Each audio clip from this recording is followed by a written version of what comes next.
ఆంధ్రప్రదేశ్లోని నకిలీ ఓట్లపై కేంద్ర ఎన్నికల సంఘానికి బీజేపీ రాష్ట్ర అధ్యక్షురాలు పురంధేశ్వరి ఫిర్యాదు చేశారు. తిరుపతి బైపోల్లోనే 35,000 నకిలీ ఓట్లు గుర్తించినట్లు పురంధేశ్వరి చెప్పారు. దొంగ ఓట్లతో గెలవాలని వైసీపీ ప్రయత్నం చేస్తోందని ఆరోపించారు.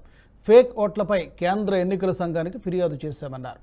కేంద్ర ఎన్నికల సంఘం కూడా సానుకూలంగా స్పందించిందన్నారు.